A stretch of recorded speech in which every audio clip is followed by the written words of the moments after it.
myself and all of my friends either bought a full-size bottle or a travel size while we were up at Scent Explorer. Yeah, I think it speaks for itself.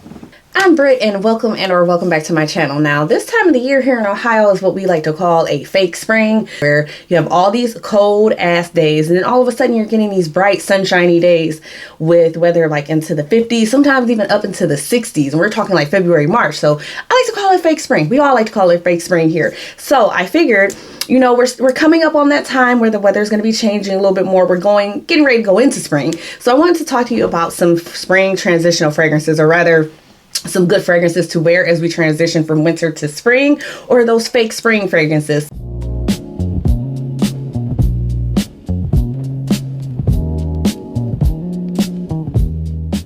As this weather starts to warm up and we are transitioning into spring, a lot of times people want to break out those beautiful floral fragrances, those solar fragrances, those lighter, more airier fragrances. And I have a few here. Let me see, 1, 2, 3, 4, 5, 6, about 5 or 6 fragrances that I want to talk about really quick, that I think would work in that transition period from winter to spring. They're not just your regular typical florals, your roses, your peonies. It doesn't smell like you're walking around with a bouquet in your hands. You know, something a little different, something got a little extra to it. This first one, I'm not even sure if this is still in production while I'm up here telling y'all recommendations. I had to check really quick before I went into this. But that is the Wedding Velvet Santal. Everyone and their mother knows about Silk Santal.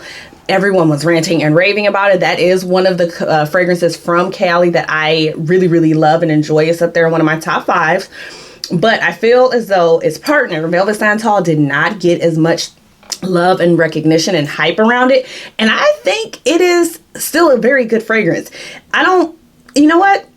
Out of the two, for a period of time, this was actually my favorite one out of the two. For a period of time, this was actually my favorite. Over time, I have grown to love Silk Santal more. But to me, I would have to say this might fall into like my top 6 of Kayali fragrances. But this is a warm, floral, tea, woody fragrance. So there's jasmine petals, tea leaves, white musk, cedar wood, benzoin, and sandalwood. Sandalwood is going to get the job done every single time. So out of all of the Kayali fragrances, this is probably the one that's the most masculine leaning, of course. Now, this is one that's light, airy. You still get those floral notes, but that sandalwood and the woody notes just help to balance it out so well. And it doesn't make you feel like you're walking through a garden, that you're walking through somebody's garden. This is great office scent. I wear this to work. I think this is a nice date night scent. Really, you could wear this any and everywhere. And this one is a bit more of a musky floral, and that is Freedom Musk Bouquet. So this is one of the fragrances from the Musk collection, the Freedom Musk collection that they came out with a couple months ago. So I'm not someone that's heavy into florals. Surprisingly, out of all of the collection, this one was, dare I say, this one was probably like my second favorite out of the bunch. This is a very bright, musky floral fragrance, but it has a little bit of a kick to it, a little bit of a oomph to it. So it has solar jasmine, ylang ylang, pink pepper. You can't go wrong with pink pepper. You cannot go wrong with pink pepper. There's Turkish rose, vanilla musk, praline. So there's a hint, just an air of sweetness with this. Sandalwood, vetiver, and then there's also the Kayali signature accord. I am interested to know what that is. But yeah, this is one of those florals that it does start off smelling like flowers. It definitely starts off smelling like flowers, but you get just that hint of pink pepper that's playing in the background that adds just a little bit of spice. You have a little bit of sweetness to this as well. So it's not just your typical straight up floral. It has a little depth to it. It takes you on a fragrance journey.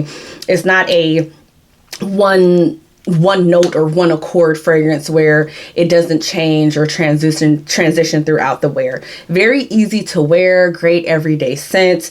I think this is nice for the office. It's not so floral. I feel like floral fragrances a lot of times can be very headache inducing, can be a little intense to wear in the office depending on the florals, but I don't feel that I haven't had that experience with this fragrance, I should say. Have not had this experience with the fragrance. I get a lot of compliments when I wear this one. If you are someone who likes floral fragrances and you're looking for something to wear during these transition months, but you don't want to smell like you just buried your face in a bouquet of flowers, this is a nice one to go for. Next, we have one from one of my favorite fragrance houses, and that's House of Peau. But we have Epiritu from House of Peau. This is a gorgeous, warm, deep, woody, musky floral fragrance. Now, I only have the travel size, but I will be upgrading this very, very soon. Even with the notes, even with the depth and the intensity of this fragrance, it still works really well in warmer weather. So I think this is a perfect fragrance to plug in to those transition months or transition weather between winter and spring. Because while the notes or the whole scent profile offers that warmth, that coziness that you want to wear when the weather is a little cooler, when it's cold out, it does have that vibrancy and that uniqueness that is great for when the weather starts to warm up. And this is like the perfect scent to plug in to that transition time. So there's notes of osmanthus, burning sage, carrot seed. There's iris, tobacco leaves. So you do get just a hint, just a tiny bit of smokiness and earthiness with this fragrance as well. There's upcycled rose, vintage leather, Mexican oak wood, and labdanum. So definitely a woody fragrance. The floral notes in this kind of take a little seat in the background whenever I wear it. You do smell them. You do get a little bit of that rose, but I feel as though the woody notes are the real stars of the show with this fragrance. And oftentimes I feel as though when we think of like woody fragrances, we think of fall, we think of winter, but this is light enough. It still has that vibrancy that works really well when the weather starts to get warm. Does lean a little bit more masculine. I still like to wear this, but out of all of the House of Peau that I have, this one is the one that's more masculine leaning, this and Cosmos.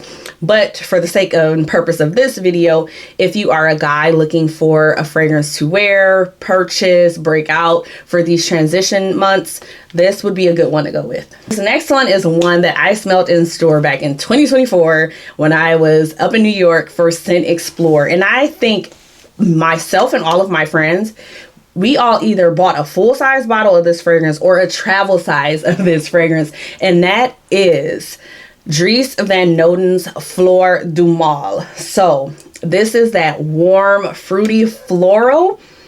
I could not stop thinking about this scent when I got it. I got the travel size because I actually ended up getting something else, but I ended up purchasing the travel size of this, and then maybe like 2 months later, I ended up buying a full-size bottle. So I'm someone who very much so loves warm florals, and this is probably one of my favorite warm floral fragrances. It has a little fruitiness to it as well. Fleur Du Mal is this warm floral fragrance that has a little bit of a fruitiness behind it, as well as this suede-like feel, texture, and smell. So it's not your typical warm floral by any means at all. So there's notes of peach juice, osmanthus, jasmine, suede, and amber. Beautiful, warm floral. Great all year round, but it really shines in cooler weather, but it's not so warm, so suede-like that if you wear it in the summer or wear it when the weather warms up, that is going to be unbearable. When I put this on skin, I immediately get a hint of that peach, and that peach in this, it comes across more like a peach skin, not so much like the artificial or candied-like peach. It's more of a peach skin that I'm smelling with this. And the suede in this, suede and leather in a fragrance can be very harsh, can have like a little bit of a gritty, grungy quality to it. You don't get that with this. It adds depth without overpowering and taking out all the rest of the notes. And then of course, you can't go wrong with having amber in a fragrance. You just cannot go wrong with having amber in a fragrance. So the dry down is quite warm and cozy, almost a little sensual too. But this is one of my favorite warm florals that I have in my collection, and probably one of the better fragrances from Dries Van Noten that I have smelled. Dries Van Noten has a lot of fragrances that smell really great, but this is one of the better smelling ones to me. The fact that myself and all of my friends either bought a full-size bottle or a travel size while we were up at Scent Explorer, Yeah, I think it speaks for itself. I feel as though we cannot talk about springtime fragrances or fake spring fragrances without talking about those clean, musky fragrances. And this last one on my list is one of the newer ones to my collection within the past couple months, and that is Peau by Arquiste. I actually found out about this fragrance from my mutual Mariah. I'm going to plug her TikTok right here, but I saw her talk about this, and the way that she described it immediately had me intrigued. After hearing her describe this fragrance, I immediately had to go check it out at the niche fragrance store that I like to shop at on the other side of the city. And yeah, this fragrance is inspired by lost love. It is based on the Roman Emperor's Hadrian's memories of his lost love and Antinous. But it is supposed to be reminiscent of or remind you of being in the embrace of your significant other, the way that they feel, the way that they smell, the touch of their skin, all of that. This fragrance is not just straight up clean, musky. It has some spice to it. It has some warmth. It has some depth. I would dare even say it kind of takes a little bit of a herbaceous aspect to it. So there's ambergris, there's also musk, clary sage, there's white pepper, coriander seed, sagasm. I don't know what that is. But there's a labdaman, wood, and ambermax. So this fragrance for me is everything that I would have wanted Missing Person from Fleur to smell like. Beautiful, long-lasting, musky, clean fragrance. I feel as though a lot of times with some of the muskier scents or clean scents, the ones that are supposed to smell like your skin but better, or, you know, give you spa vibes, I feel as though a lot of times those don't last as long as I would like for them to. I'm not someone who has to have my fragrance last 8 hours, 7 hours, 12 hours. I don't need all that. But this, I feel, is quite long lasting. I've sprayed this on clothes. I've gone back to them and I can still smell it. Excuse me. Sorry. I think I'm coming down with something. So if that is what you're into, if you're looking for a musky, clean scent, but something that's a little more unique, this is a good one to look at and to, you know, get your nose on and start off with. Those are all of my transition fragrance, fake spring fragrance recommendations that I have. If you have any yourself, make sure you drop a comment down below and let me know if you've tried any of these, if you're looking to get your nose on any of these, and I will catch you guys next time. Oh, wait, hold on. Before you leave, make sure you like this video, subscribe, leave a comment, and now I will catch you guys next time.